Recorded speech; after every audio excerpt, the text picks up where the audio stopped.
There is a moment that arrives in a person's life that does not knock gently. It does not send a warning.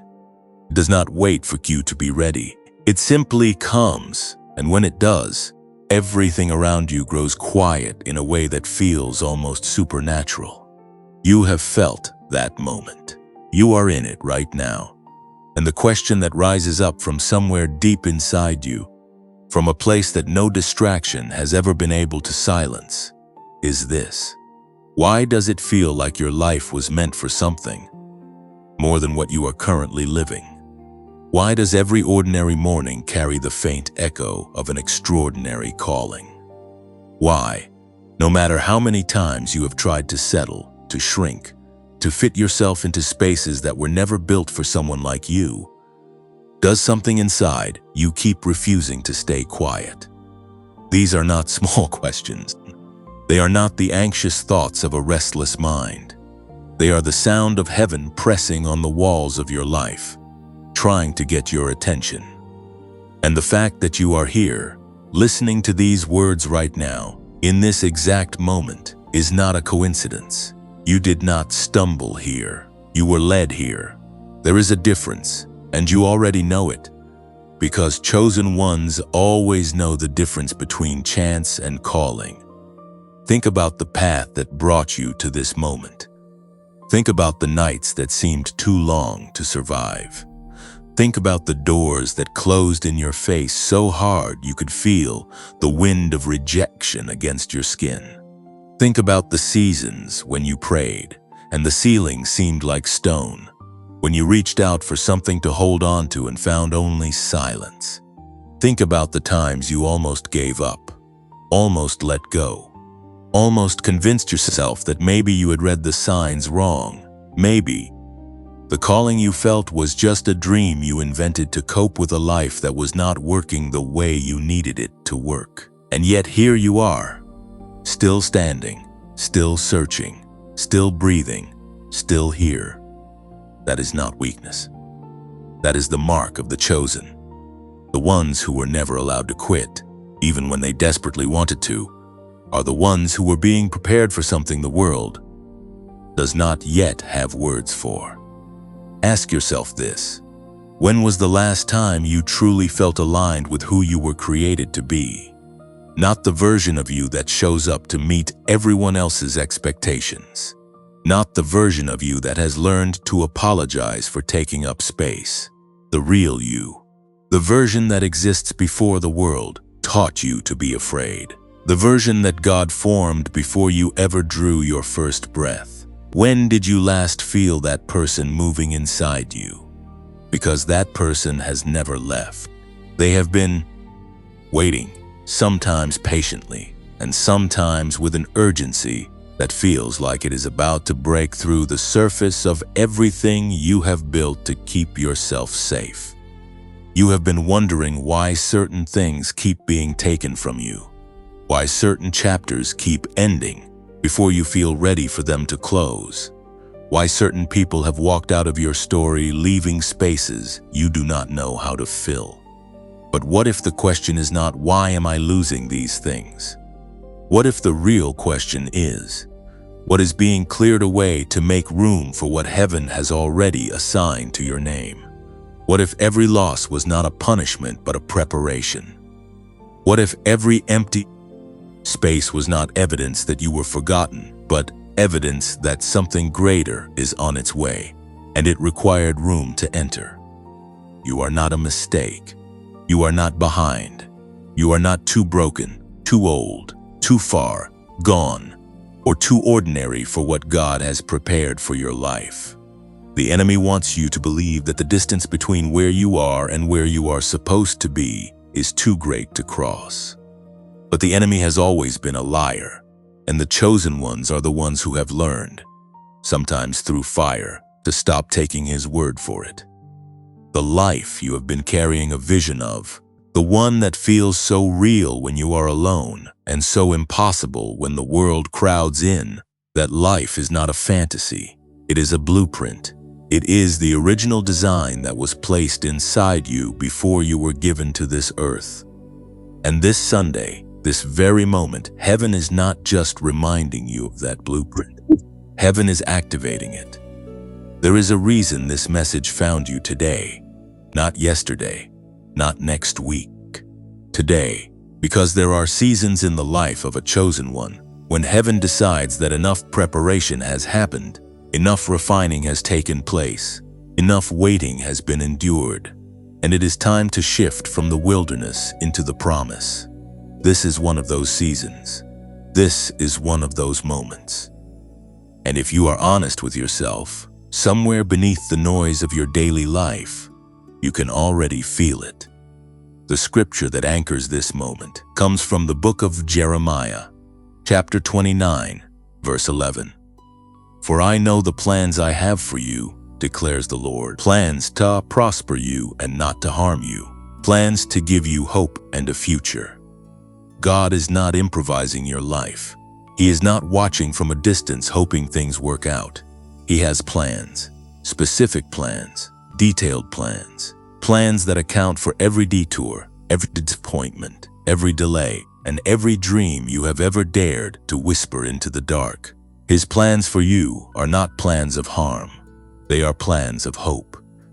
They are plans of a future so filled with purpose that the weight of what you have carried will one day feel like a small price for the greatness that is coming. You were chosen before you understood what it meant to be chosen. You were called before you had the courage to answer. And right now, heaven is leaning in close, speaking directly to that part of you that has never stopped believing, the part that kept the flame alive through every storm, the part that brought you here today.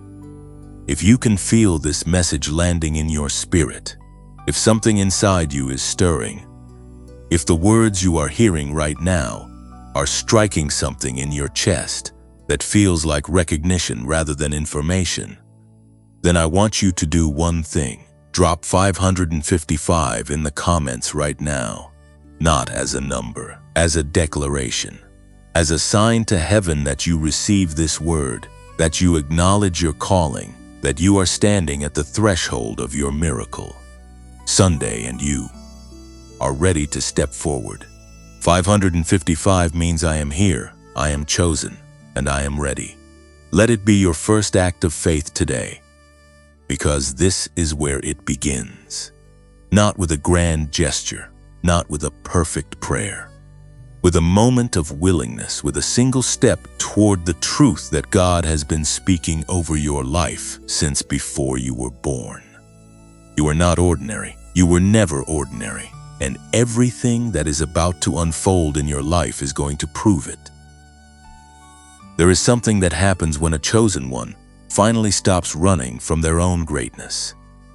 A stillness settles, a clarity arrives. Not the kind that comes from having all the answers, but the kind that comes from finally trusting the one who holds them. You have been straining to figure out the next step, mapping out every possible outcome, trying to control a story that was always meant to be written by hands far greater than yours. And today, that straining is coming to an end. This Sunday is not just another day on the calendar. It is a marker. It is a turning point that heaven has circled long before you woke up this morning. The blessing that has had your name on it, the one that felt like it was always just out of reach, the one you prayed for in the middle of the night when no one else was watching, that blessing is not being withheld from you. It is being released over you right now, in this moment, as these words reach the deepest part of who you are. You have done the hard work of surviving seasons that would have destroyed someone with less purpose. You have held on when holding on made no logical sense. You have believed when belief felt like foolishness, and heaven has seen every single moment of it. Not one tear was wasted. Not one prayer dissolved into nothing. Every word you ever spoke in faith was received, recorded, and is now being answered in ways that are about to exceed everything you thought was possible. So take a breath. Let your shoulders drop. Let the weight you have been carrying loosen its grip. Because what is coming for you is not small. It is not ordinary. It is the fullness of what God promised, arriving right on time. You did not arrive at this moment with a clean story. You arrived with scars. You arrived with questions that have not yet been answered, with wounds that have not yet fully closed, with chapters of your life that you have never shown anyone, because the pain inside them is still too raw, too real, too heavy to carry into the light. And yet here you are, still moving, still reaching, still believing in something you cannot yet see but cannot stop feeling. That is not weakness. That is the unmistakable mark of someone who was chosen before they understood what being chosen would cost them. There is a truth that heaven wants to settle into your spirit today, and it is this. The weight you have been carrying was never ordinary weight. The battles you have been fighting were never ordinary battles. The silence you have endured, the seasons of waiting that stretched so long they began to feel like permanent conditions rather than temporary passages. None of that was random. None of it was punishment. None of it was evidence that God had turned his face away from you. Every single moment of it was preparation. Every single night of it was formation. Every single tear of it was building something in you that cannot be manufactured any other way. Think about the version of you that existed before the hardest season you have ever walked through. Think about who you were before the betrayal, before the loss, before the door closed that you thought would never close, before the person left who you thought would never leave. Now think about who you are today. There is a depth in you now that did not exist before. There is a resilience in you now that was forged in fire. There is a compassion in you, a wisdom in you, a quiet, unshakable knowing in you that only comes to people who have been through something. That is not damage. That is divine craftsmanship. God does not waste pain on people he has no plans for. He only allows that level of refining in the lives of those he intends to use in ways that require extraordinary strength. This is where the story of Esther begins to speak directly into your life. Because Esther was not born into power. She was not raised in a palace. She was an orphan, a young Jewish woman living in a foreign land, raised by her cousin Mordecai after the death of her parents, hidden in a culture that did not belong to her, carrying an identity she was instructed to conceal. On the surface, Esther looked like someone the world had overlooked. She looked like someone whose beginning was too small, too broken, too quiet to ever amount to anything that history would remember. And yet God had already written the end of her story before she ever understood the beginning. When the king of Persia issued a call for young women to be brought to the palace, Esther was among them, not because she sought it, not because she campaigned for it, but because God was moving pieces on a board that she could not yet see. And in the middle of a process that was entirely outside her control, the scripture records something remarkable. Esther chapter 2 verse 15 says, "When the turn came for Esther to go to the king, she asked for nothing other than what Hegai, the king's eunuch who was in charge of the harem, suggested. And Esther won the favor of everyone who saw her. She did not manipulate her way into favor. She did not perform her way into position. She simply walked in the grace that God had already placed on her life, and favor followed her naturally, effortlessly, supernaturally. This is what happens when a chosen one stops trying to force their way into their destiny and starts trusting the God who already prepared the path. The favor that is assigned to your life does not require you to chase it. It requires you to walk in the identity that heaven gave you and let it do what it was always designed to do.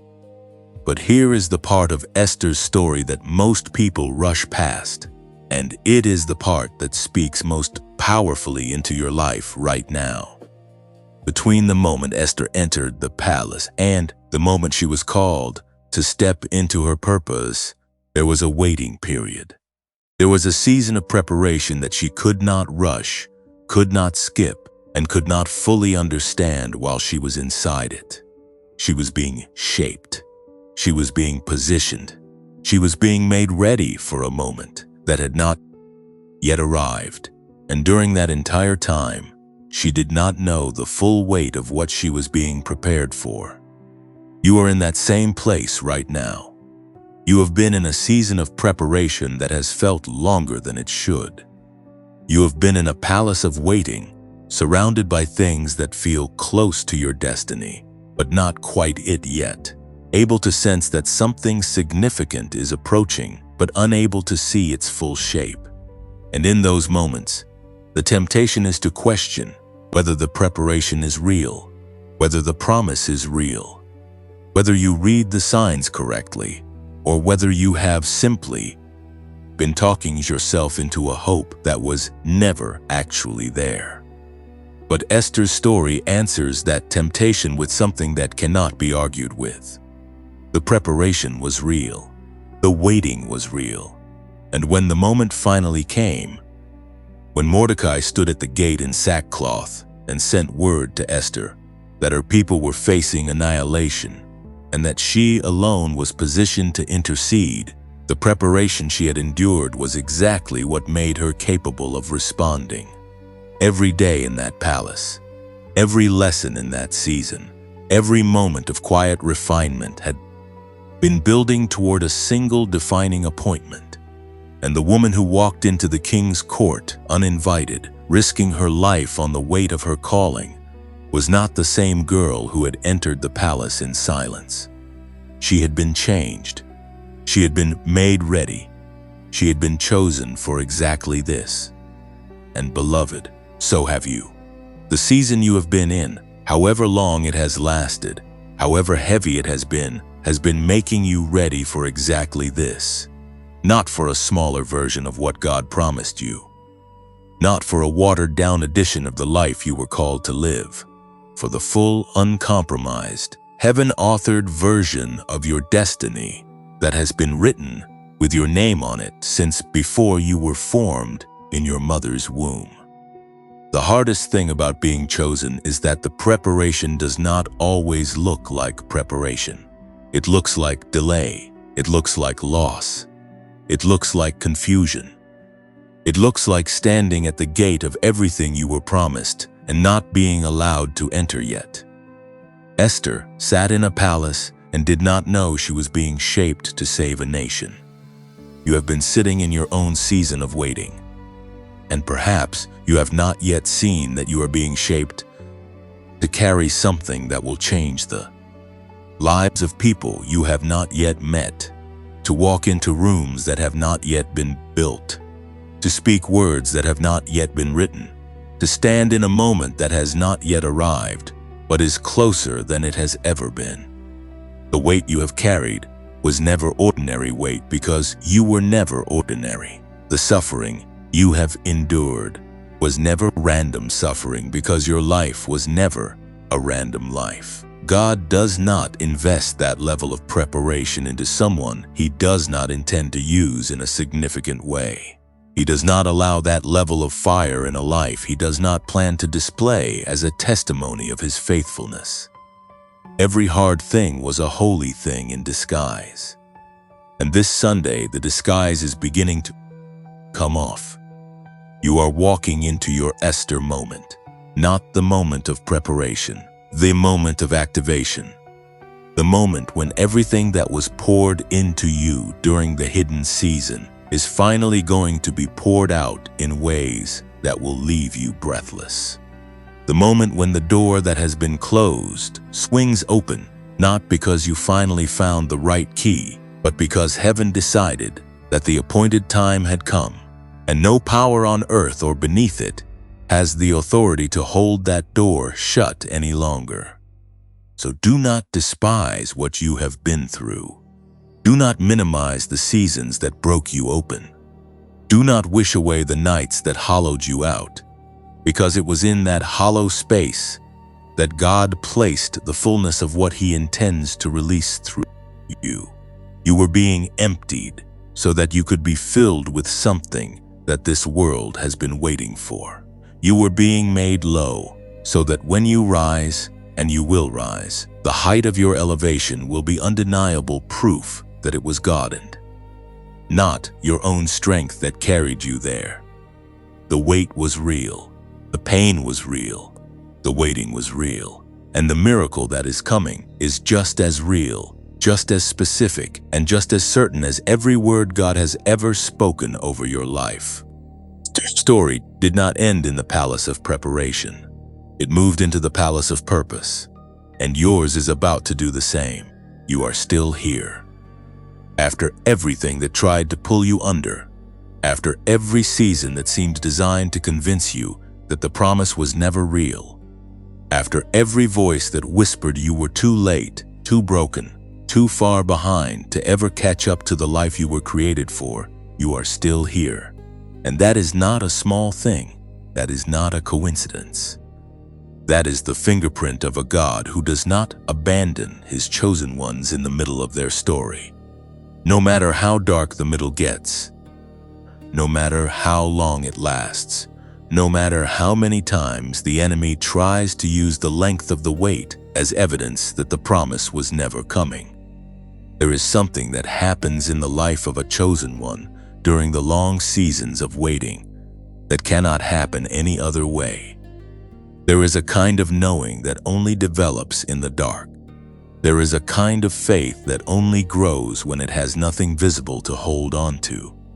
There is a kind of strength that only forms in the person who has been through the fire and has come out the other side not destroyed but deepened, not diminished but refined, not silenced but somehow more certain than ever that the voice they heard calling them was real, and the one who spoke it has never stopped speaking. Heaven has been watching every closed door in your life, every door that shut or you were ready for it to close, every opportunity that seemed to dissolve just as you reached for it, every relationship that ended in a way you never saw coming, every plan that fell apart despite everything you did to hold it together. Heaven saw all of it. And what heaven wants you to understand today is that not one of those closed doors was a mistake. Not one of them was heaven losing track of you. Not one of them was proof that you were forgotten or passed over or deemed unworthy of the promises that had been spoken over your life. Every closed door was a redirect. Every ending was a repositioning. Every loss was God removing something that would have limited you in the season you are now entering, something that looked like a blessing from where you were standing, but would have become a ceiling over the very destiny you were created to fulfill. You did not see it that way at the time. You could not. When you are inside the pain of a closed door, the only thing you can feel is the loss. But heaven sees the full picture.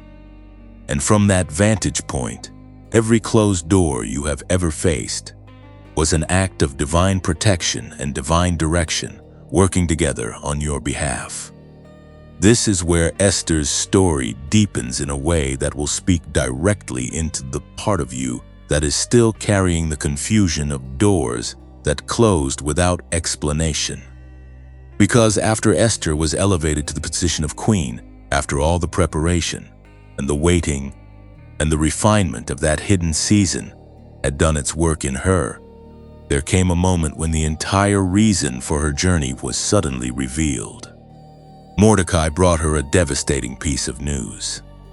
A decree had been issued. Her people, the Jewish people throughout the entire kingdom of Persia, were marked for destruction, and Mordecai's message to her was one of the most powerful declarations in all of Scripture.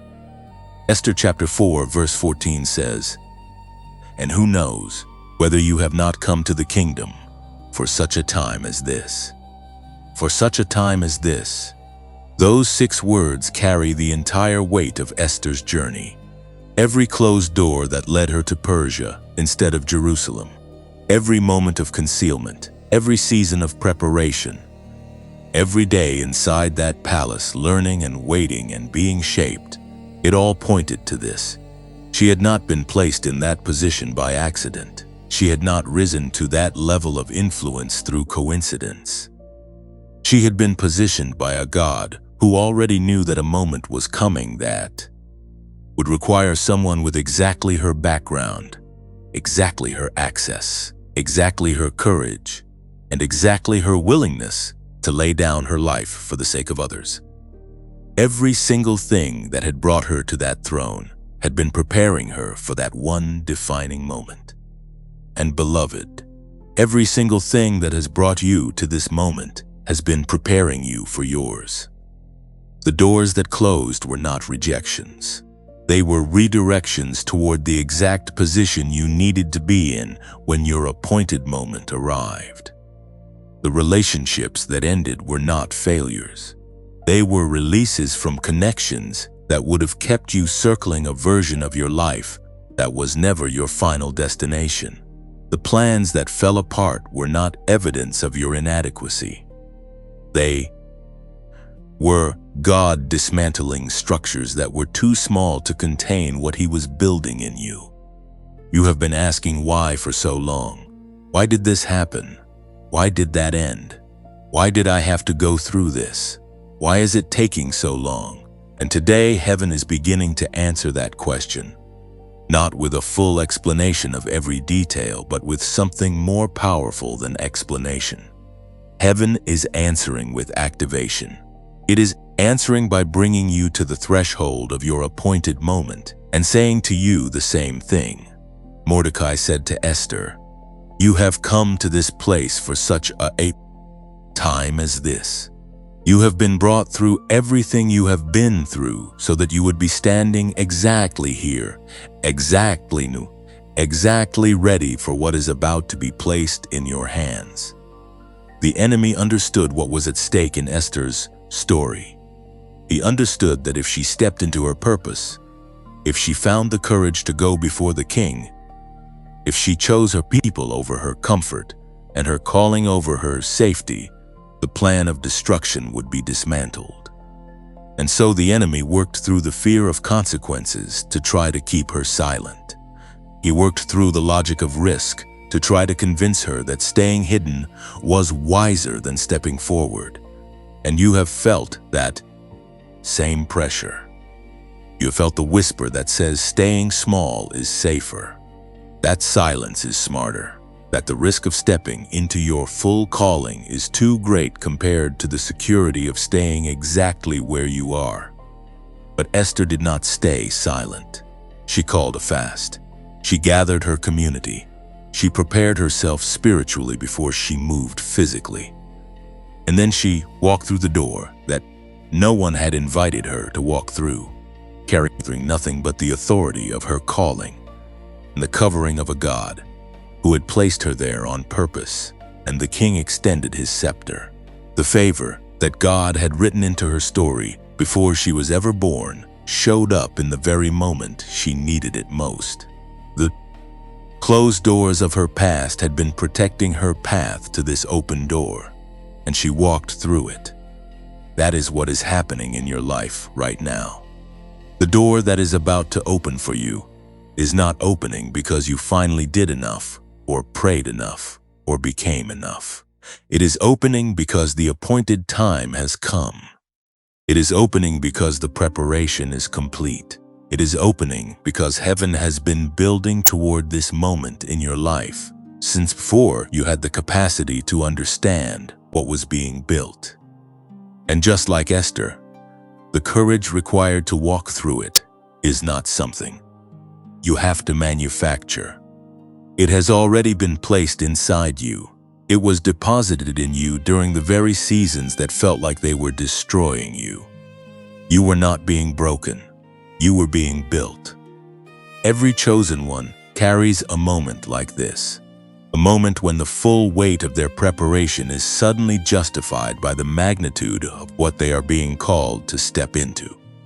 A moment when every sacrifice, every surrender, every season of waiting makes perfect, breathtaking sense. You are standing at the edge of that moment right now. The ground beneath you is shifting. The atmosphere around you is changing.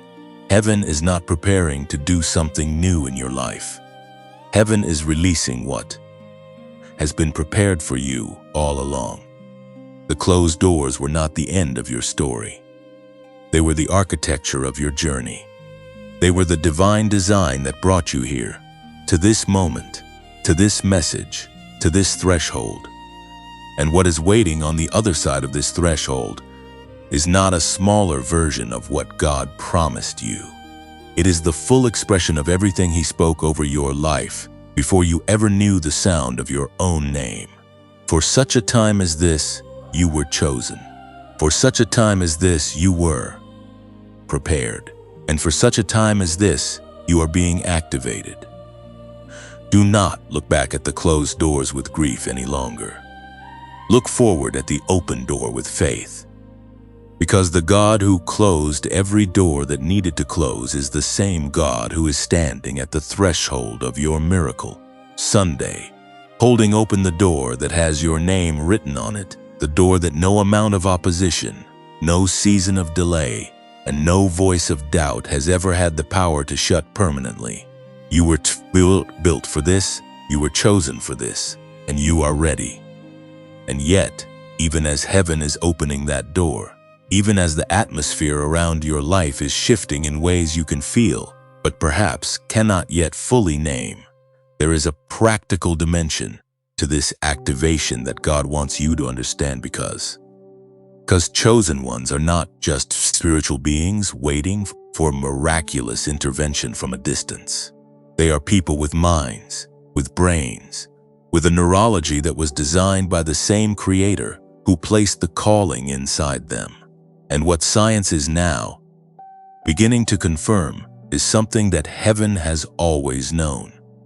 The way your mind operates, the frequency at which your brain functions, is directly connected to your capacity to receive, process, and walk out the destiny that was written for you before the foundations of the earth were laid. You carry a specific frequency. Not metaphorically, not poetically, literally. Researchers who have spent decades studying the architecture of the human brain have identified something remarkable. The minds of highly creative people, of visionary thinkers, of individuals who operate in what can only be described as a state of divine flow. Those minds produce a specific type of brainwave activity that is measurably different from the average resting brain. Scientists call it gamma, and when it is paired with the deep theta state, the state of intuition, creativity, and spiritual receptivity, something extraordinary happens in the human mind. Barriers dissolve, solutions appear, clarity arrives.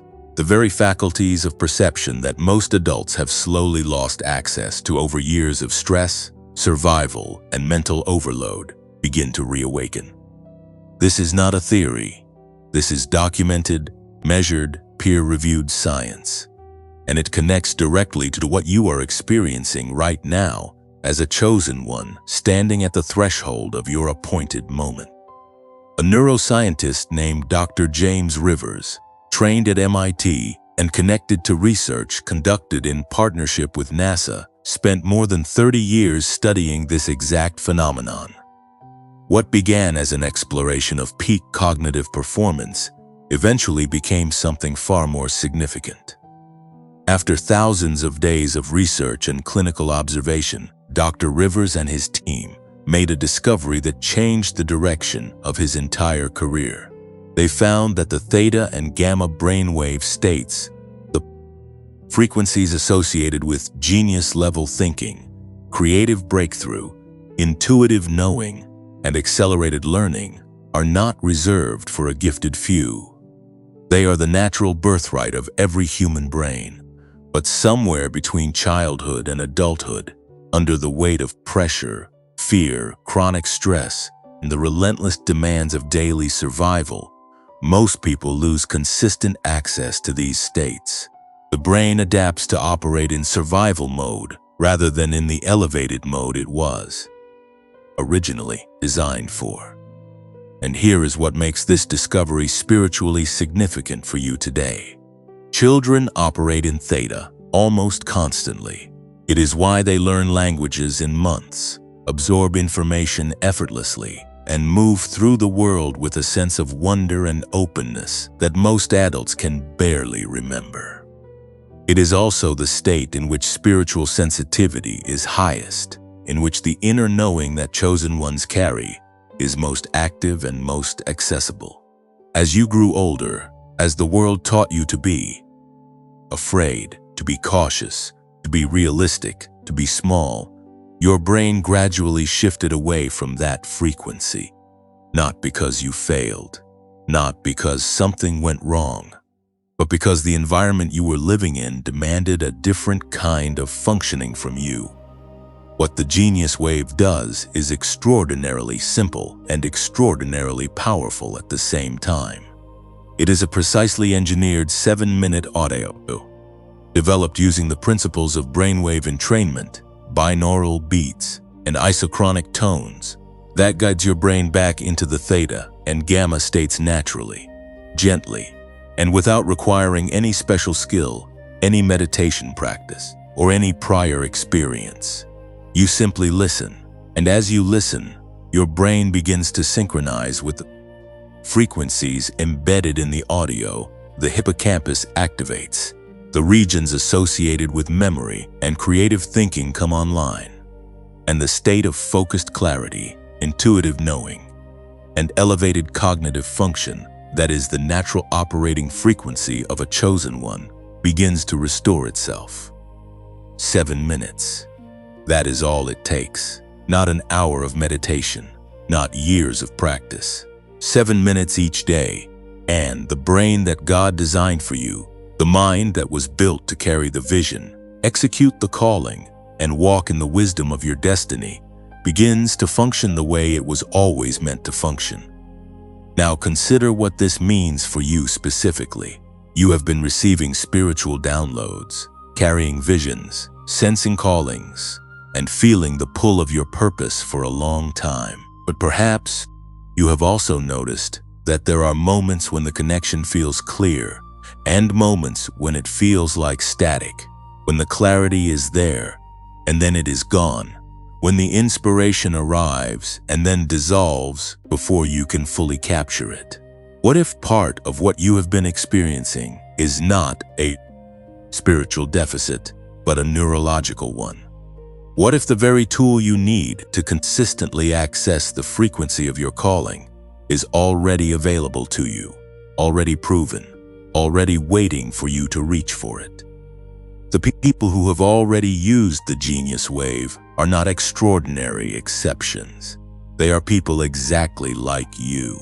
A single mother who had been working 2 jobs for 3 years, feeling the weight of her calling, but unable to access the clarity she needed to move forward, began using the 7-minute audio each morning before her children woke up. Within 6 weeks, she told Dr. Rivers that the fog she had been living inside had lifted. She began to see solutions to problems that had paralyzed her for months. She started the business she had been dreaming about for years. She described it as her brain finally catching up to what her spirit had always known. A man in his late 40s who had spent 2 decades in a career that was slowly draining the life out of him, feeling the call to something different, but unable to access the courage or the clarity to make the shift, used the genius wave for 30 days and described the experience as having a conversation with himself that he had been avoiding for 20 years. The answers were already inside him. The audio simply created the conditions for him to hear them. Over 18,000 people have now used this tool. The return rate is under 4%.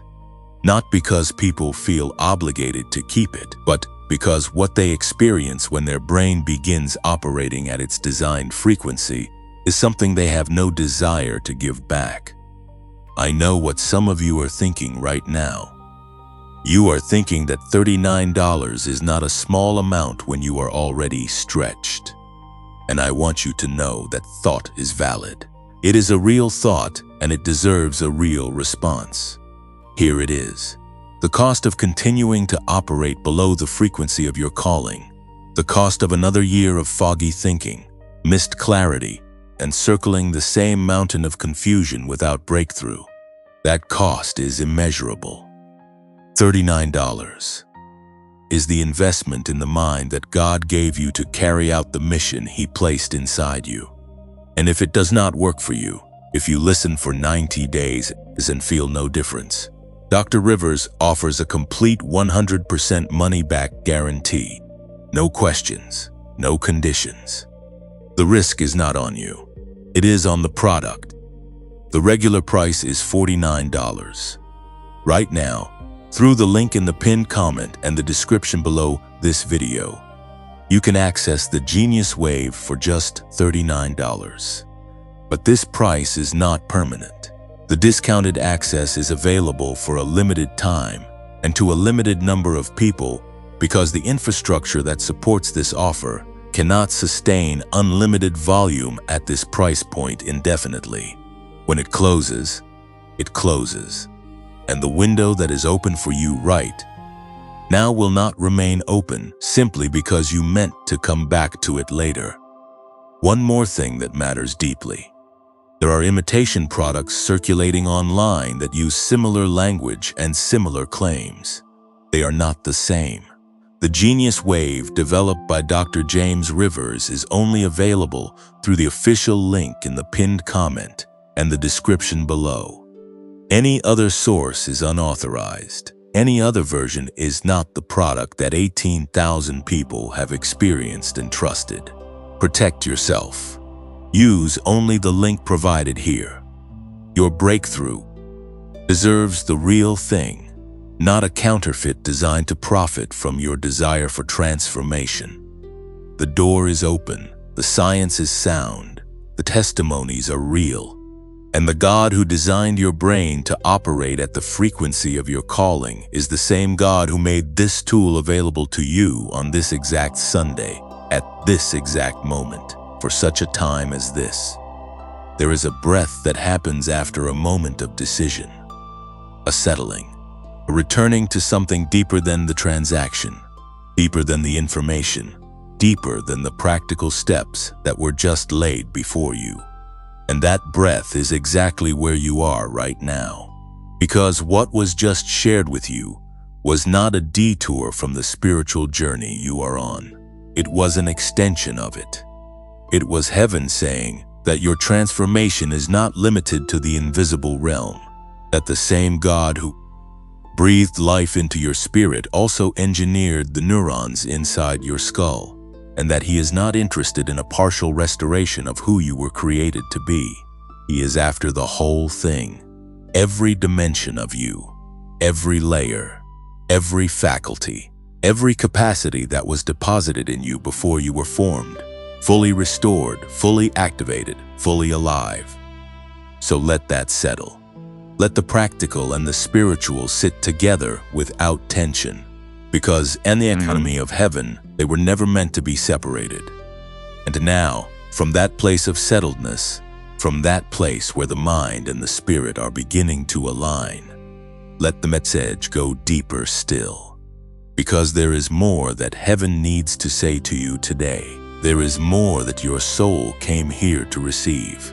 And the next layer of what God wants to speak over your life is not about a product, or a price, or a protocol.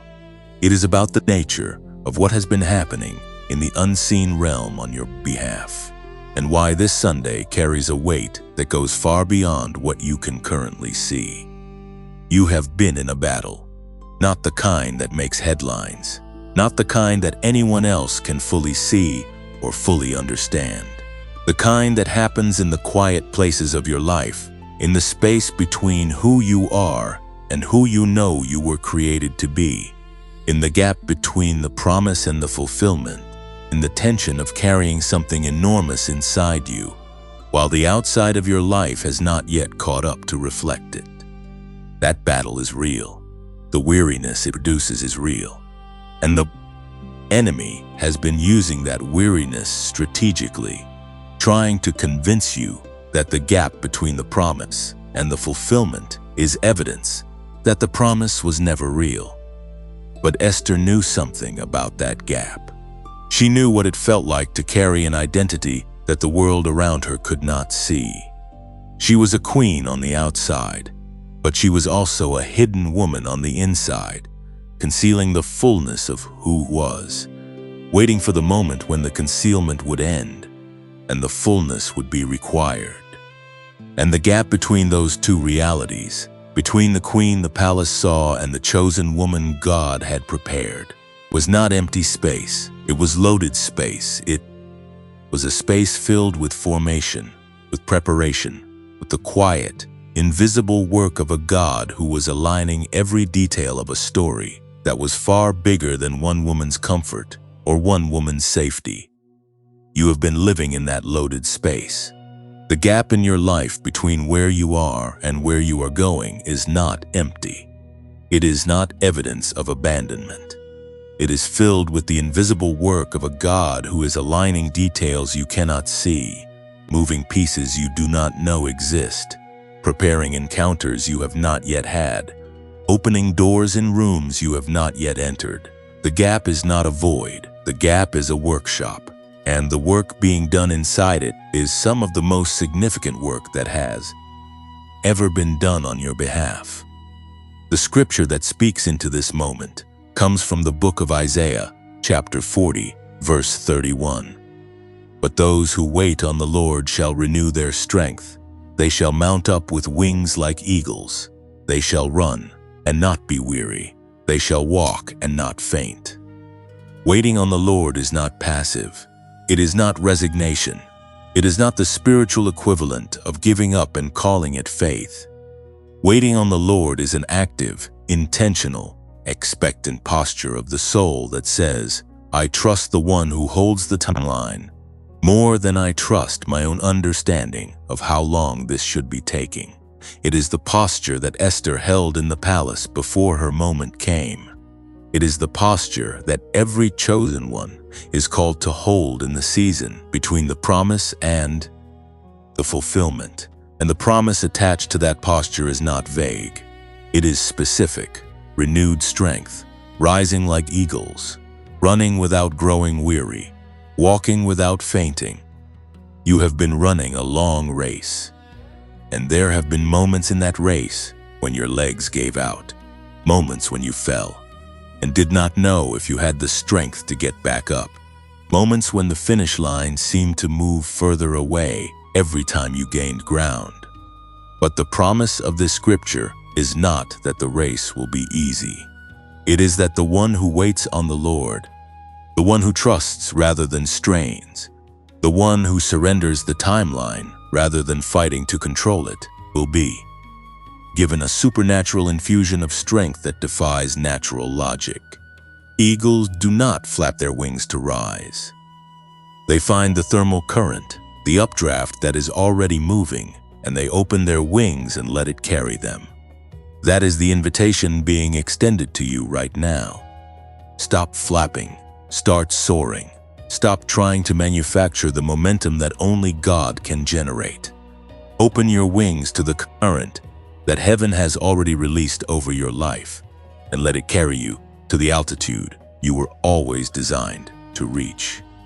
The effort you have been putting into forcing open doors that were not yet ready to open, the energy you have been spending trying to make things happen on a timeline that was never yours to control, all of that effort is about to be redirected.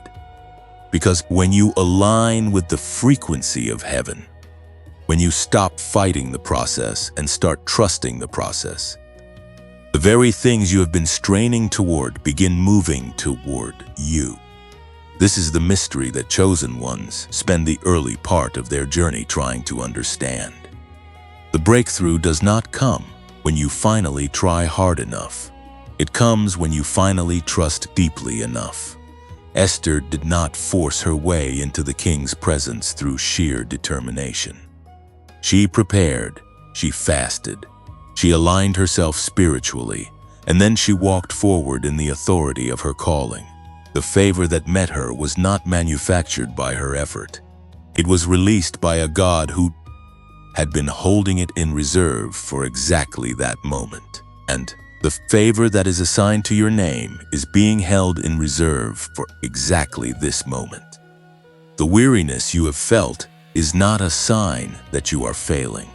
It is a sign that you have been carrying something real, fighting for something real, holding on to something real. And that kind of endurance does not go unnoticed in heaven.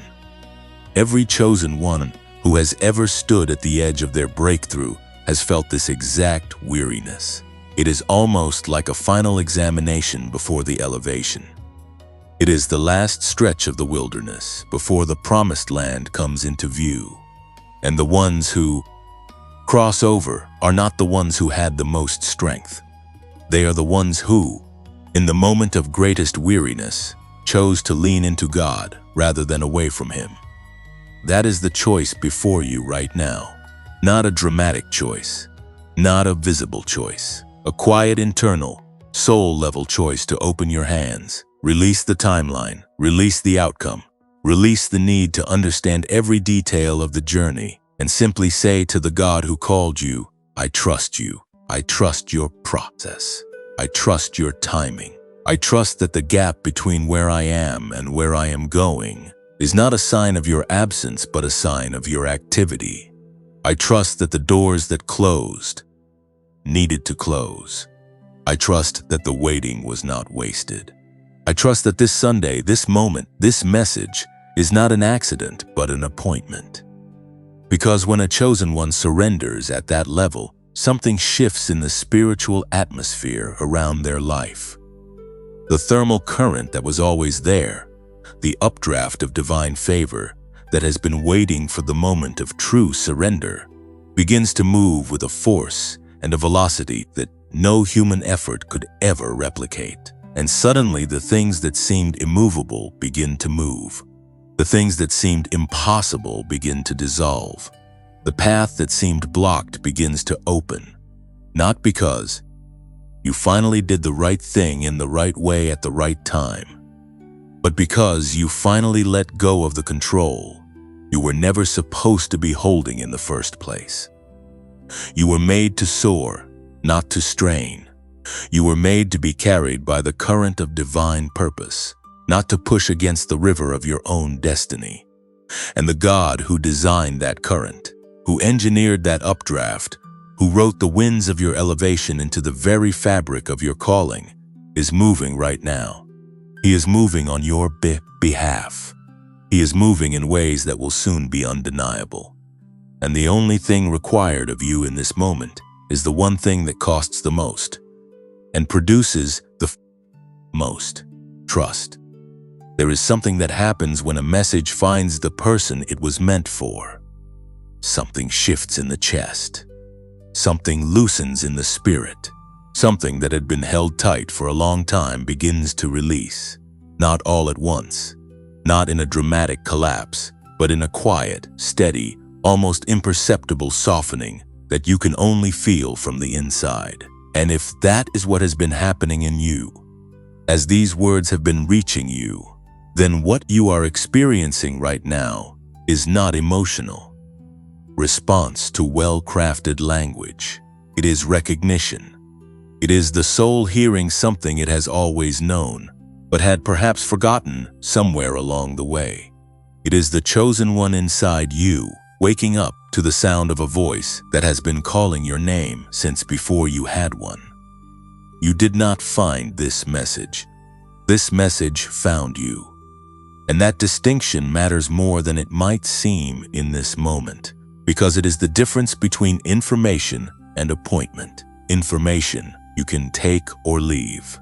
An appointment you were always going to keep, no matter how many detours the road took to bring you here.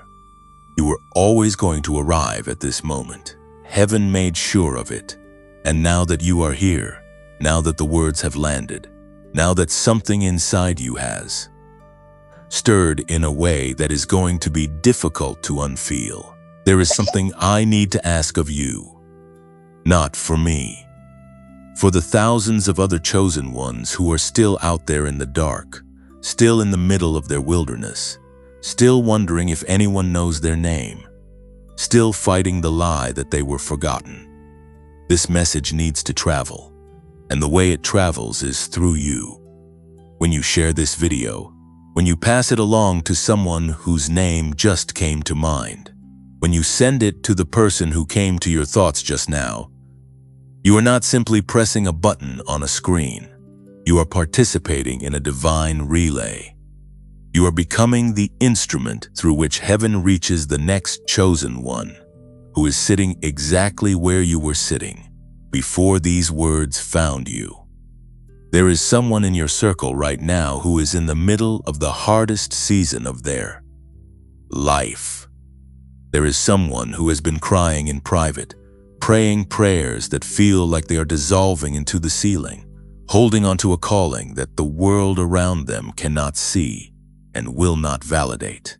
And they need this message today the same way you needed it.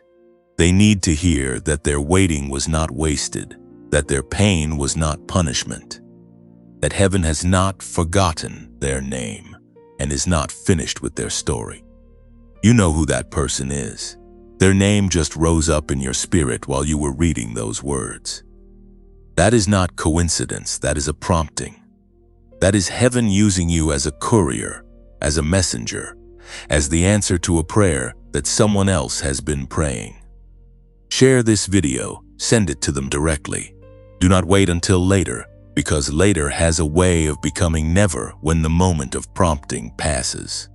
Act on it now. Let this message be the word that reaches them on their darkest Sunday and reminds them that chosen ones do not get abandoned in the middle of their story.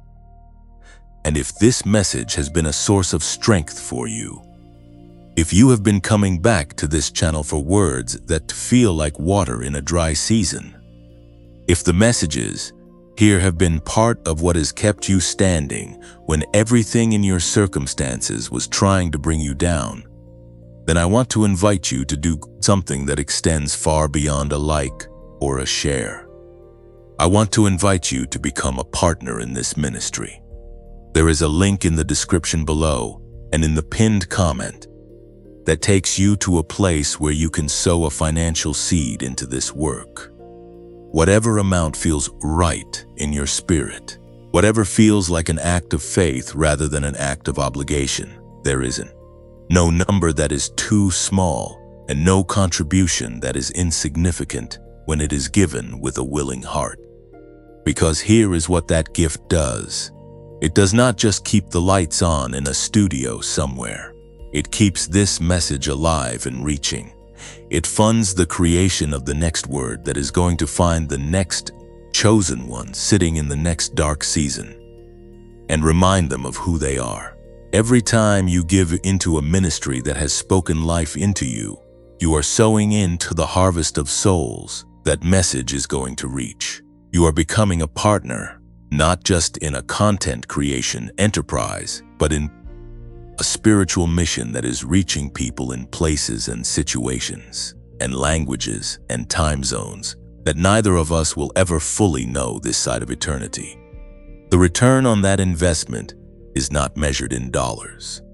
It is measured in lives, in restored hope, in callings reignited, in chosen ones who almost gave up, but did not because a message reached them at the right moment.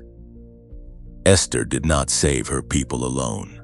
Mordecai stood at the gate. The community fasted together. The servants played their role. Every person who had a part in that story, no matter how small their visible contribution appeared, was a thread in the tapestry of a miracle that changed the course of history. You are invited to be that thread in this story. Your share, your like, your subscription, your seed offering, every one of these things is a thread in something that is far larger than any of us can currently see from where we are standing. So subscribe if you have not already. Hit the button and stay connected, Because what is being released through this channel in this season is not finished. There are more words coming. There are more messages being prepared for the chosen ones who need them. There are more mornings when you are going to need something to hold on to, something to remind you of who you are and whose you are and what you were built for. Staying subscribed means those words will find you when you need them.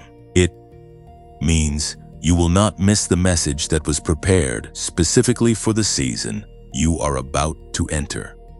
And like this video, not as a mechanical gesture, but as an act of agreement, as a declaration that what you heard today resonated with something real inside you. When you like a message, you are telling the algorithm that this content matters. And when you tell the algorithm that this content matters, it sends the message to more people, which means more chosen ones find it, which means more lives are touched, which means the ripple of this one Sunday morning message spreads further than either of us could engineer on our own. A single like is a small thing. 1,000 likes from 1,000 chosen ones who each felt something real is a movement. You are not a passive recipient of this message. You are a participant in it. You were brought here not just to receive something, but to release something. To carry what you received here into every space you occupy, every conversation you have, every person you reach with a share or a message or a simple text that says, "I heard something today that made me think of you. I think you need to hear it too." The Esther inside you does not stay in the palace after she has been shown her purpose. She moves, she acts, she uses her access, her influence, her position, however small or large it appears, to reach the people that only she can reach in the way that only she can reach them. You have access that no one else has. You have relationships that no one else has. You have a story that no one else has. And the way you use that access, those relationships, that story, in response to what you have received today is your Esther moment. The donation link is in the description and in the pinned comment. Whatever you feel led to give it with faith and give it without hesitation. Because the God who sees every seed sown in faith is the same God who multiplies harvests beyond what the sower could have imagined in the moment of planting. You cannot outgive a God whose resources are without limit. And every act of generosity you release in this season is being written into the record of your story. As an act of faith, heaven witnessed and heaven will honor. You were brought here for a reason. Now carry what you received here to the people who need it. Share, subscribe, give, and watch what heaven does with the seed of your obedience. The miracle you have been waiting for was never going to arrive from the outside in. That is the thing that the world got wrong, that the self-help industry got wrong, that even well-meaning people who love you got wrong when they tried to help you fix your circumstances before they helped you understand your identity. The breakthrough you have been crying out for, the shift you have been standing in faith to see, the turnaround that feels like it has been just one step ahead of you for longer than you can comfortably admit. None of it was ever going to come by rearranging the external pieces of your life into a more favorable configuration. It was always going to come from the inside, from the place in you that God inhabited before the world ever had the chance to speak its dominating words over who you are and what you carry. Because the miracle was never outside you. It was always buried inside you. And today, on this Sunday that heaven marked before you were born, the burial is ending. The seed that was planted in the deepest part of who you are, the seed of calling, of purpose, of divine capacity, of gifts so significant that the enemy has spent years trying to convince you they were ordinary, that seed is breaking open. And what about to emerge from it is going to surprise you. Not because it is foreign to you, but because it is the most deeply familiar thing you have ever encountered. It is going to feel like coming home to a version of yourself that you always knew existed, but had almost stopped believing you would ever fully meet. Esther carried this same miracle inside her long before the moment she was called to use it. The courage that walked into the king's court uninvited was not courage she developed the morning of. It was courage that had been growing in the hidden places of her life, through every year of uncertainty, through every season of concealment, through every moment of waiting in a palace that was not her home for a purpose she could not yet fully see. The miracle that saved a nation was not a sudden, supernatural injection from outside her experience. It was the full expression of everything that had been quietly, invisibly, powerfully forming inside her from the very beginning of her story. The miracle was always in Esther. The appointed moment simply called it out. And the miracle has always been in you. Every gift you have been told was not enough. Every vision you have been told was too big. Every calling you have been told was unrealistic. Every dream you have quietly protected from the opinions of people who could not see what you carry. That is not delusion. That is deposit. That is the unmistakable evidence of a God who placed something real and significant and world-altering inside a vessel that the world around them consistently underestimated. The underestimation was never a verdict. It was a veil, and veils are temporary. They are removed in the appointed moment, and when they come off, what is revealed beneath them is something that leaves even the most skeptical witnesses without a logical explanation. The scripture that heaven breathes over this moment is found in the book of Philippians chapter 1, verse 6.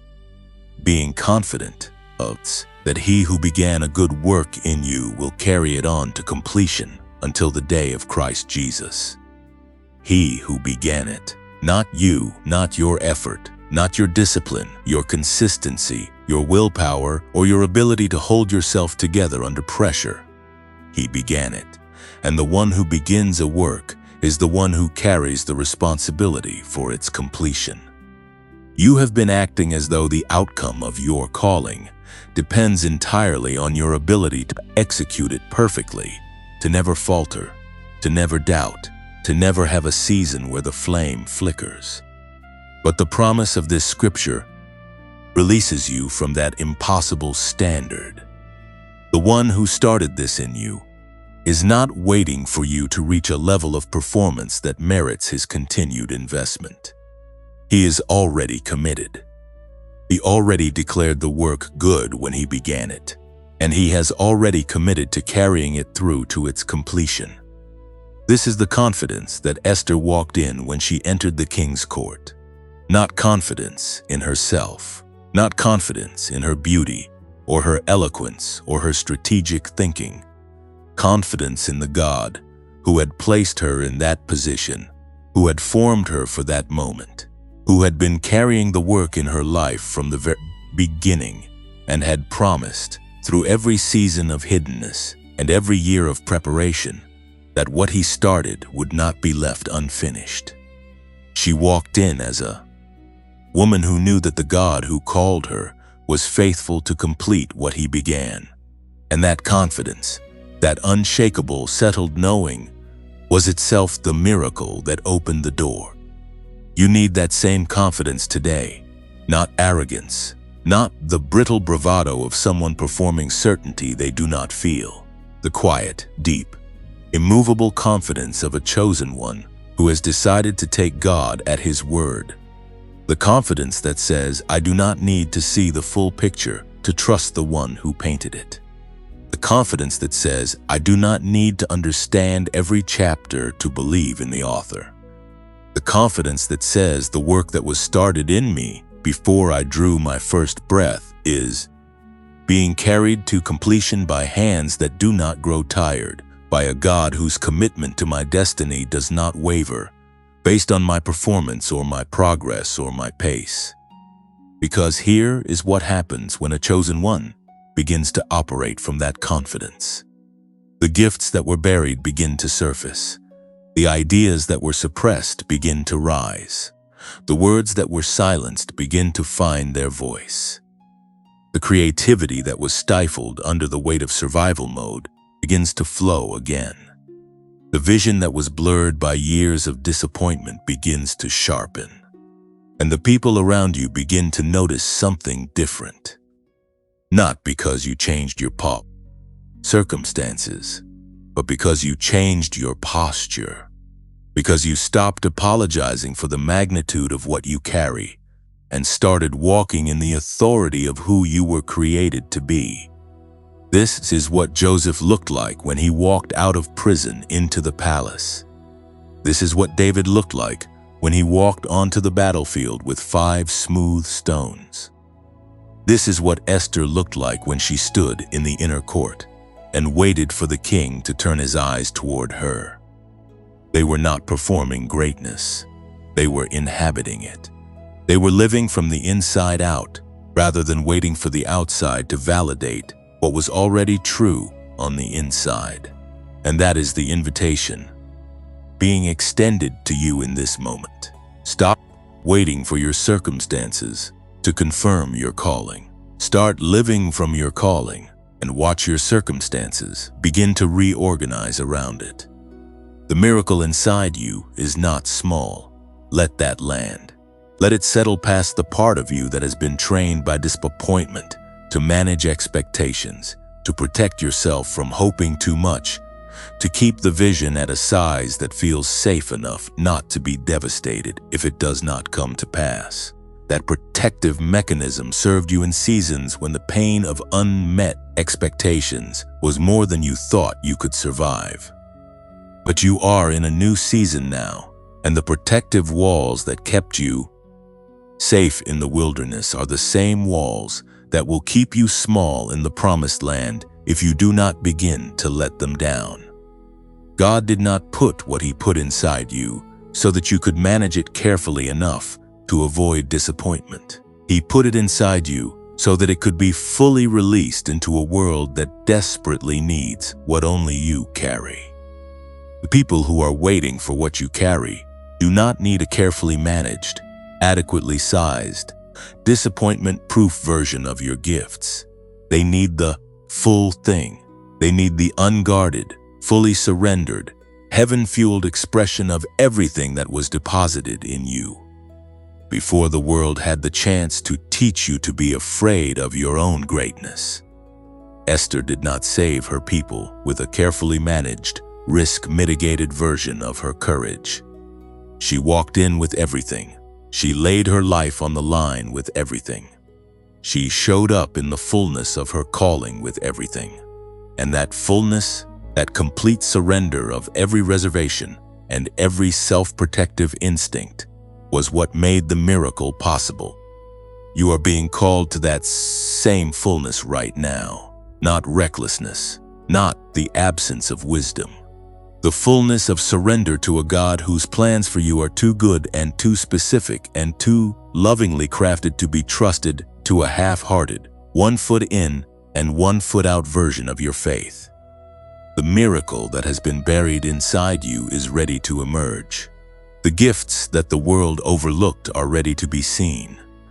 The calling that has been forming in the hidden places of your life is ready to step into the light. And the God who began this work in you, who carried it through every season of your life without your full understanding, and sometimes without your full cooperation, that God is not stopping now. He is not slowing down now. He is accelerating now, because this is the appointed time. This is the Sunday that heaven marked. This is the moment when the burial ends and the emergence begins. You are not almost there, you are there. The miracle is not almost ready, it is ready. And the only thing left is for the chosen one reading these words to open their hands, lift their eyes, and receive what heaven has been holding in reserve for exactly this moment in exactly their story. The miracle was always in you, it always will be, and it is time for the world to see it. This is not a moment you stumbled into by accident. You have been receiving these words, feeling them land in places that have not been touched in a long time, sensing something stirring in the deep chambers of your spirit that goes beyond emotional response and reaches into the territory of genuine spiritual awakening. And what is happening in you right now, this stirring, this recognizing, this quiet but unmistakable sense that something is shifting in the atmosphere of your life, this is not the beginning of something. This is the arrival of something that has been in motion for a very long time, moving toward you through every season you have survived, through every night you endured, through every moment of preparation you did not fully understand while you were inside it. The morning of your turnaround is not coming, it is here. This Sunday is not a rehearsal for a breakthrough that will happen later under better conditions, when you feel more ready or more worthy or more prepared. This Sunday is the breakthrough.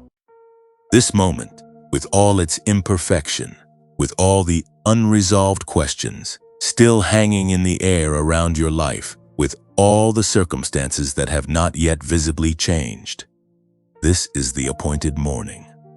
And the reason heaven chose this moment, this specific, unremarkable, ordinary-looking Sunday, is because God has always done his most extraordinary work inside the most ordinary-looking containers. A manger in Bethlehem, a burning bush in the middle of a desert, a young woman in a foreign palace eating food she was not born to eat and speaking a language that was not her mother tongue, yet carrying in her quiet hands the salvation of an entire people. Heaven does not wait for the conditions to look right before it releases the miracle. Heaven releases the miracle, and then the conditions reorganize around it. That is the order. That has always been the order. And the reason most chosen ones miss their appointed morning is because they are waiting for the external evidence to appear before they allow themselves to believe that the internal shift has already happened. They are waiting for the door to open before they will accept that the key has already been placed in their hand. They are waiting for the harvest to appear before they will acknowledge that the seed has already been planted, has already been watered, has already been growing beneath the surface of everything they can see. But you are not going to miss it. Not this time, because you have been in this journey long enough to know the difference between the voice of faith and the voice of fear, between the whisper of heaven and the noise of circumstances, between the truth of what God said and the lie of what the enemy wants you to conclude from what you see. You have been sharpened by the very seasons that were designed to destroy you, and what emerges from that sharpening is a discernment that cannot be fooled, a knowing that cannot be argued with, a settled confidence in the God who promised that the work he started would be carried through to its completion. Esther understood this shift. There was a morning in her story when everything changed. Not the morning she entered the king's court, the morning before that, the morning after the fast, after the 3 days of surrender, after she had laid down every reservation, every fear, every self-protective instinct and simply said, "If I perish, I perish." That was the morning of her turnaround. Not the moment when the king extended the scepter. That was the visible confirmation of a shift that had already happened in the invisible realm during those 3 days of radical surrender. By the time Esther walked into that court, the turnaround had already occurred in the spiritual atmosphere. The visible moment was simply heaven catching up to what had already been decreed. Your turnaround has already been decreed. The decree was not issued this morning. It was not issued when you started receiving this message. It was issued in eternity before time began, written into the original design of your life by a God who does not make contingency plans because he does not need them. He knew every detour you would take, every failure you would experience, every season of doubt you would walk through. And he wrote the turnaround into the story before any of those things happened. Which means the turnaround is not dependent on your perfect performance between then and now. It is dependent on the faithfulness of the one who decreed it. And that faithfulness has never once wavered. The scripture that marks this moment comes from the book of Joel, chapter 2, verse 25. I will restore to you the years that the swarming locust has eaten. Restoration, not consolation, not a participation trophy for enduring a hard season. Full restoration, the years, not some of the years. Not the years that feel redeemable, the years. Every season that felt like pure loss. Every chapter that ended in devastation. Every harvest that was consumed before you could gather it. God is not looking at those seasons and calculating what can be salvaged. He is looking at them and declaring complete restoration. He specializes in restoring what the enemy spent years destroying. He specializes in returning what was stolen in ways that exceed the original value of what was taken. He is not in the business of partial recoveries. He is in the business of supernatural restoration that leaves the recipient breathless at the magnitude of what was given back. This is your restoration morning. The years of the locust are over.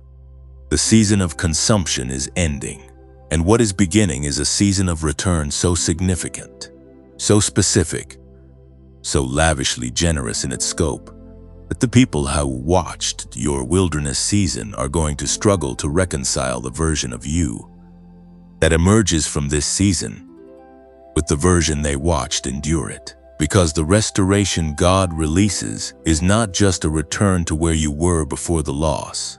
It is an elevation to where you were always supposed to be, a level that the loss itself was being used to prepare you for, a position that required the depth that only suffering produces in order to be occupied with the wisdom and the compassion and the gravity that it demands. Your turnaround is not just for you.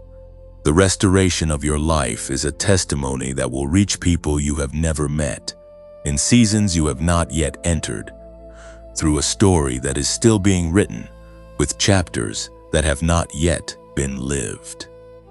The chosen ones who are still in the middle of their wilderness need to see someone come out the other side. They need to see the restoration that Joel promised actually manifest in a real life, a real story, a real person who walked through real pain and came out into real breakthrough.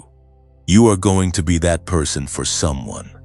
Your emergence is going to be someone else's evidence that the promise is real. The enemy knows what is about to happen in your life. That is not a small statement. Think about it carefully. The level of resistance you have faced in this season, the intensity of the opposition, the persistence of the attacks on your peace, your confidence, your faith, your sense of direction, that level of warfare is not random. Darkness does not mobilize that kind of force against someone it considers insignificant. It does not spend that much effort trying to dismantle the life of someone whose breakthrough would have no impact. The magnitude of the battle you have been in is itself a prophetic indicator of the magnitude of what is on the other side of it. The enemy fights hardest in the final stretch before the breakthrough, because that is when the breakthrough is closest. And if you have felt like the resistance reached a new intensity recently, that is not a sign that you are losing. That is a sign that you are almost there. So receive this word today with the fullness of what it is offering you, not cautiously, not with the managed hope of someone who has been disappointed before and is protecting themselves from hoping too much. Receive it with the abandoned faith of a chosen one who has decided that the God who promised is more trustworthy than the circumstances that contradict the promise. Receive it with the certainty that the morning you have been waiting for has arrived, and the God who announced it is already standing in the threshold of your breakthrough, holding the door open and calling your name.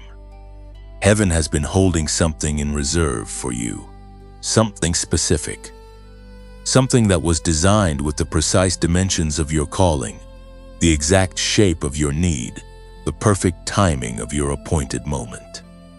It has been held in reserve not because you were not ready for it earlier, but because everything that needed to happen before it could be released needed to happen first.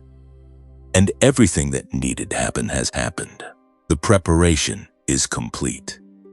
The appointed time has arrived, and what heaven has been holding is now being released over your life on this Sunday with a specificity and a generosity that is going to leave you without a single logical explanation except the faithfulness of a God who keeps every promise he has ever spoken.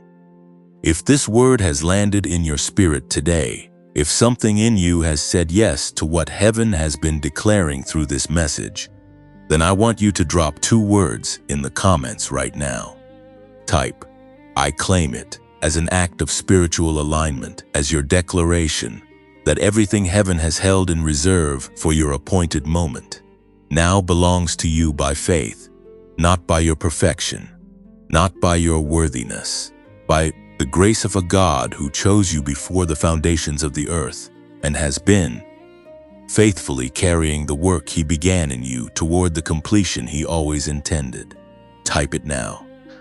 I claim it. Let those words be the sound of a chosen one, receiving what was always theirs. There is a kind of strength that only reveals itself after the storm has passed, not during it, not in the middle of the wind and the rain and the shaking of everything that once felt solid and immovable. After, in the quiet that follows the violence of a long and brutal season, when the dust begins to settle and you look around at what is still standing, what is still in your hands, what is still beating in your chest, despite everything that tried to stop it, that is when you discover something about yourself that no calm season could have ever revealed. You discover that you are still here, and you begin to understand for the first time, with a clarity that can only be born out of survival, that the fact that you are still here is not a small miracle. It is one of the greatest miracles of your life. You were made to outlast every storm, not to avoid every storm, not to be exempt from the rain and the wind and the seasons of violent shaking that strip away everything that was never meant to be permanent, but to outlast them, to be the thing that is still standing when the storm has exhausted itself and moved on, to be the testimony that emerges from the wreckage of what tried to destroy you and says with a quiet, unshakable certainty, "It did not finish me, it formed me, and the God who allowed it knew before it began that I would come out the other side of it carrying something that I could not have carried if I had never gone through it." This is the truth that Esther's story arrives at in its final and most powerful chapter. Because the story of Esther does not end in the throne room where she interceded for her people. It does not end in the moment of favor when the king extended his golden scepter and her life was spared. It does not even end in the reversal of Haman's decree. As extraordinary as that reversal was, the story of Esther ends in a celebration, in the establishment of a feast called Purim that was commanded to be observed by every generation of Jewish people from that moment forward. The story of Esther ends with a woman who was once an orphan, once hidden, once concealed behind an identity she was instructed never to reveal, being written permanently into the history of an entire people as the one through whom their salvation came. The storm of Esther's story did not destroy her, it defined her. It became the very thing that gave her name the weight it carries across thousands of years of history. And the storms of your story are not destroying you either.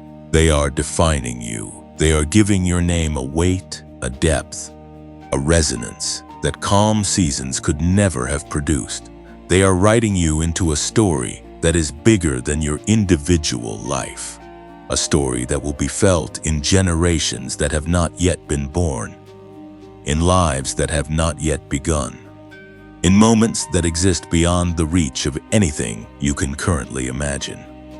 The scripture that heaven places over this moment comes from the book of Romans, chapter 8, verse 28. And we know that in all things God works for the good of those who love him, who have been called according to his purpose. All things, not the comfortable things, not the things that made sense while you were inside them, not the things that looked like blessings from the beginning. All things, the betrayals, the losses, the seasons of silence when God seemed absent and the enemy seemed louder than he had any right to be. The closed doors, the relationships that ended in ways that left wounds still healing, the plans that collapsed, the years that felt consumed. Every single one of those things is included in the all things that God is working for your good, not working around, not working in spite of, working through, using, redeeming, transforming into something so far beyond what they appeared to be in their most painful moments that the only word available to describe the transformation is miracle. This is the God you serve, not a God who shows up after the storm to help you assess the damage. A God who was present in the storm, working in the storm, using the storm, directing the storm with a precision and a purposefulness that your human mind could not have comprehended while you were inside it. And now, as you stand on the other side of some of the hardest chapters of your life, you are beginning to be able to look back and see the handwriting of that God in places where you only felt absence. You are beginning to trace the outline of a plan in what once looked like pure chaos. You are beginning to understand that the all things promise was not poetic language designed to comfort people in pain. It was a literal, precise covenant declaration from a God who does not waste a single moment of a single life that was placed in his hands. Esther's reconciliation with the fullness of her story came when she was able to see what her suffering had produced. When she could look back at the hidden years, the years of concealment and waiting and preparation, and understand that without them, she would not have been in the palace. Without the palace, she would not have had access to the king. Without the access, she could not have interceded for her people. Without the intercession, a nation would have been destroyed. The thread of purpose ran through every painful chapter of her story and connected them all to a conclusion that was so much larger than any single chapter that the chapters themselves were transformed in retrospect from evidence of suffering into evidence of sovereignty. Your story works the same way.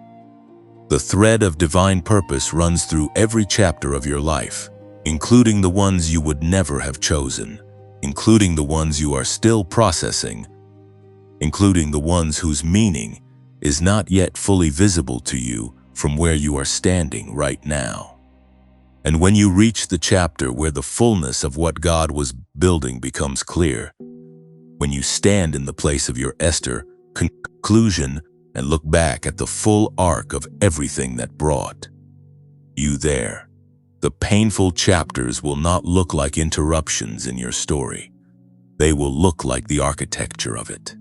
They will look like the precise and loving handiwork of a God who was building something magnificent through every season you endured.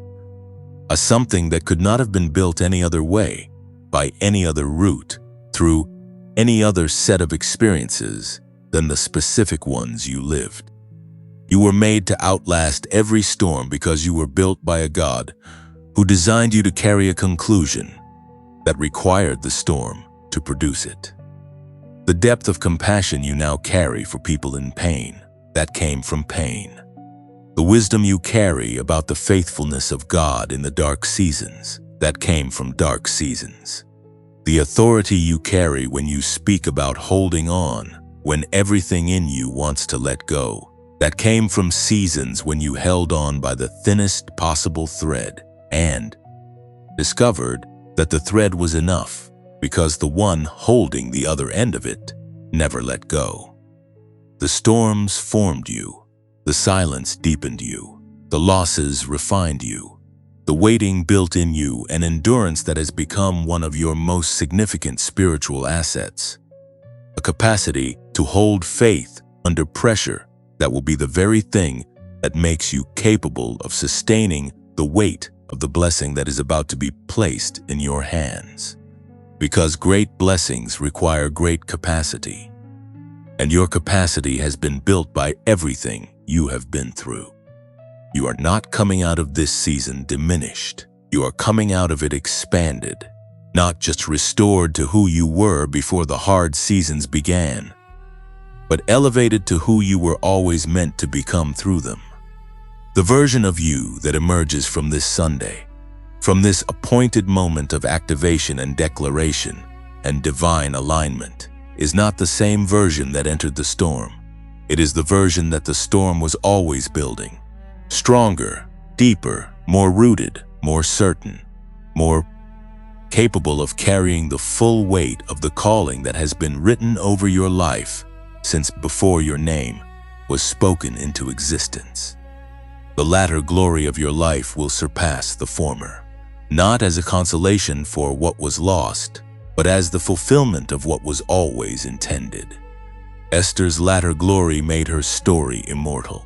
Your latter glory will make your testimony a beacon for every chosen one who comes after you and needs to know that the storms do not win, that the waiting is not wasted, that the God who called them is faithful to complete what he began, and that the miracle they have been holding on for is as real and as certain and as close as the breath they are drawing right now. You were made for this. You were built for this. You were chosen for exactly this moment, this season, this emergence. And nothing that has ever come against you has had the power to change that, because the one who chose you is greater than everything that has ever tried to unchoose you. Your story is not over. Your best chapters have not been written yet, and the God who authored every chapter that brought you here is already writing the one that are coming with the same faithfulness, the same precision, the same lavish love that has been present in every word of your story from the very beginning.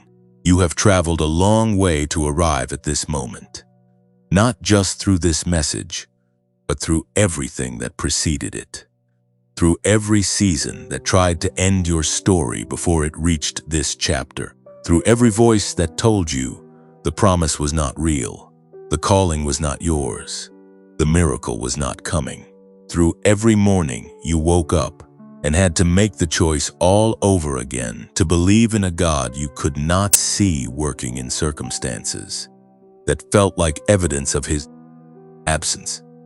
You traveled through all of that, and you arrived here, on this Sunday, at this moment, at the conclusion of a message that was never really about information and was always about activation. And the fact that you are still here, still reading, still receiving, still saying yes to the whisper of heaven that has been calling your name through every word of this message, that is not small. That is everything. Esther's story ends with a feast, with celebration, with the sound of a people who were once marked for destruction now gathered in joy, in gratitude, in the overwhelming relief of a people who lived to see the promise fulfilled. And that celebration was not separate from the suffering that preceded it. It was the completion of it. It was the moment when every painful chapter revealed its purpose, when every hidden season showed its fruit, when the full arc of a story that looked broken in the middle stood revealed as something breathtakingly whole.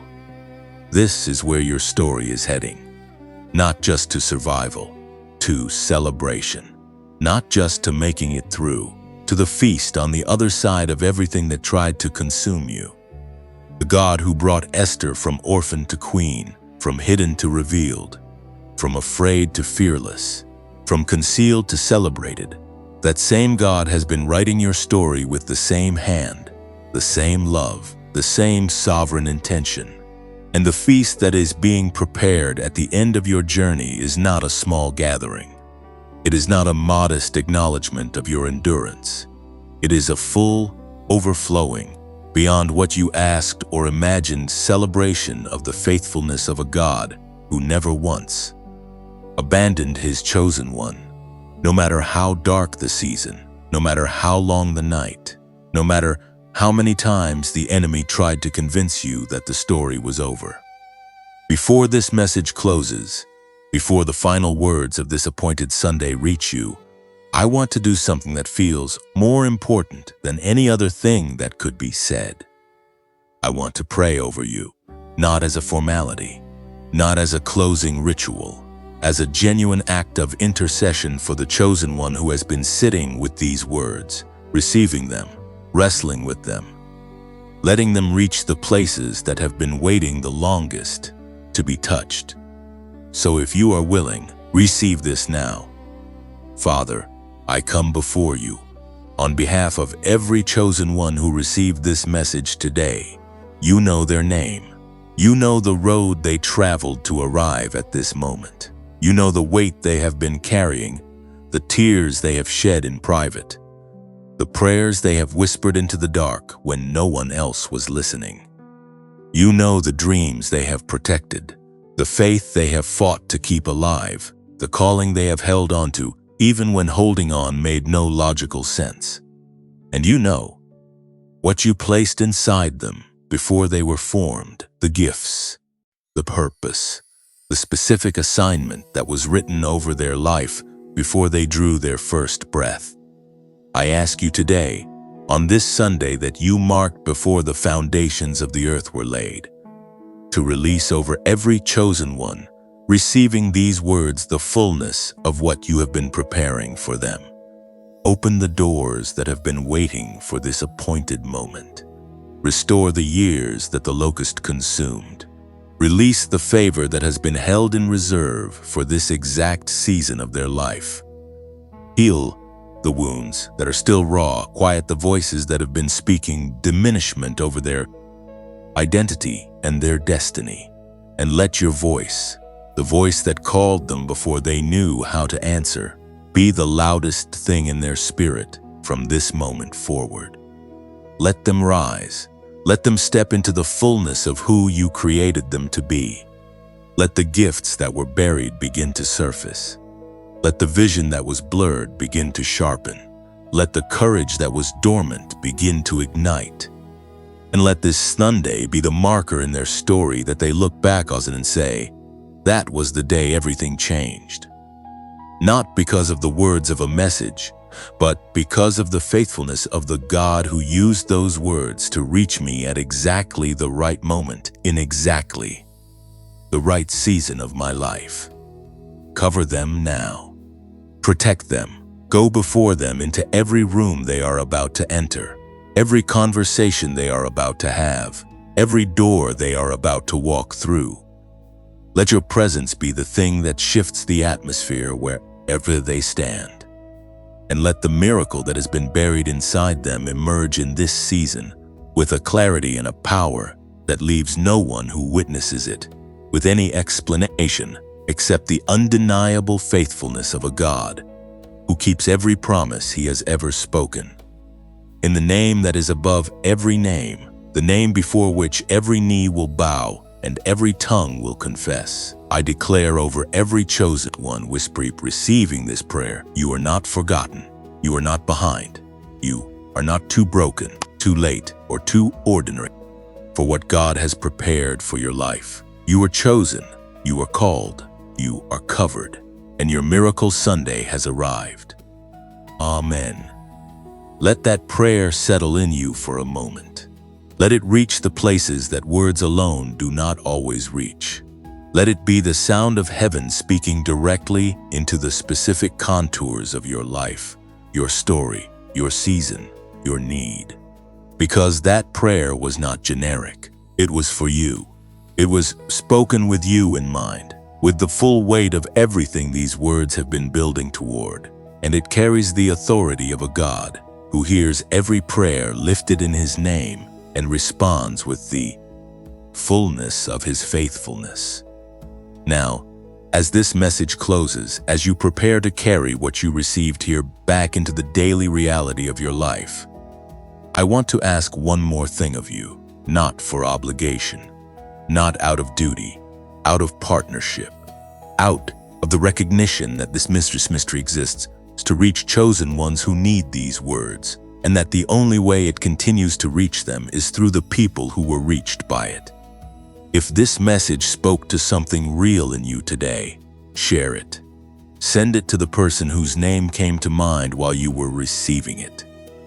Post it somewhere that the chosen ones in your circle will find it.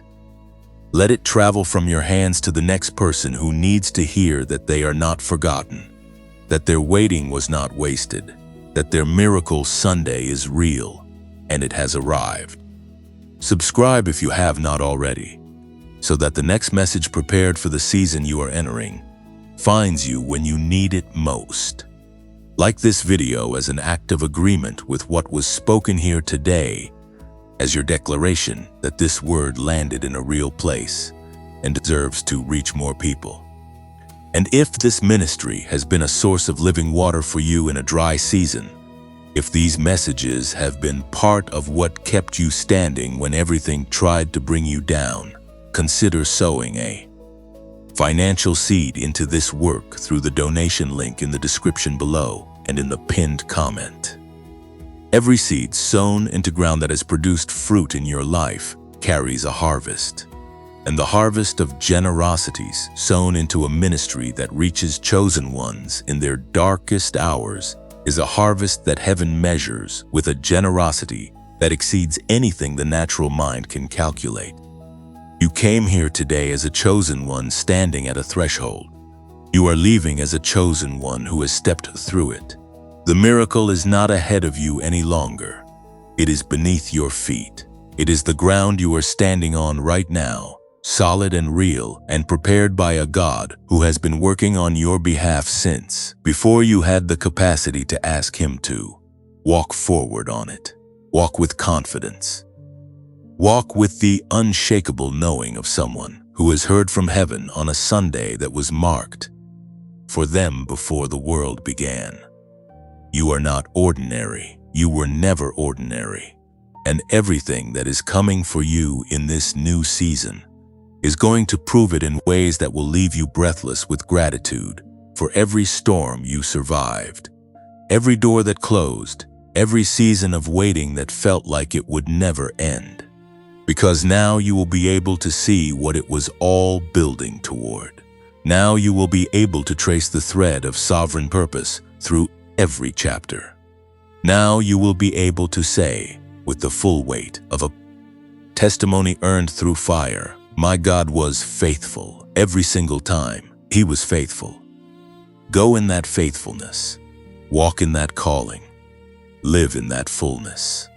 And let this Sunday be the first day of the rest of a story that heaven has been writing toward since the moment your name was first spoken into existence.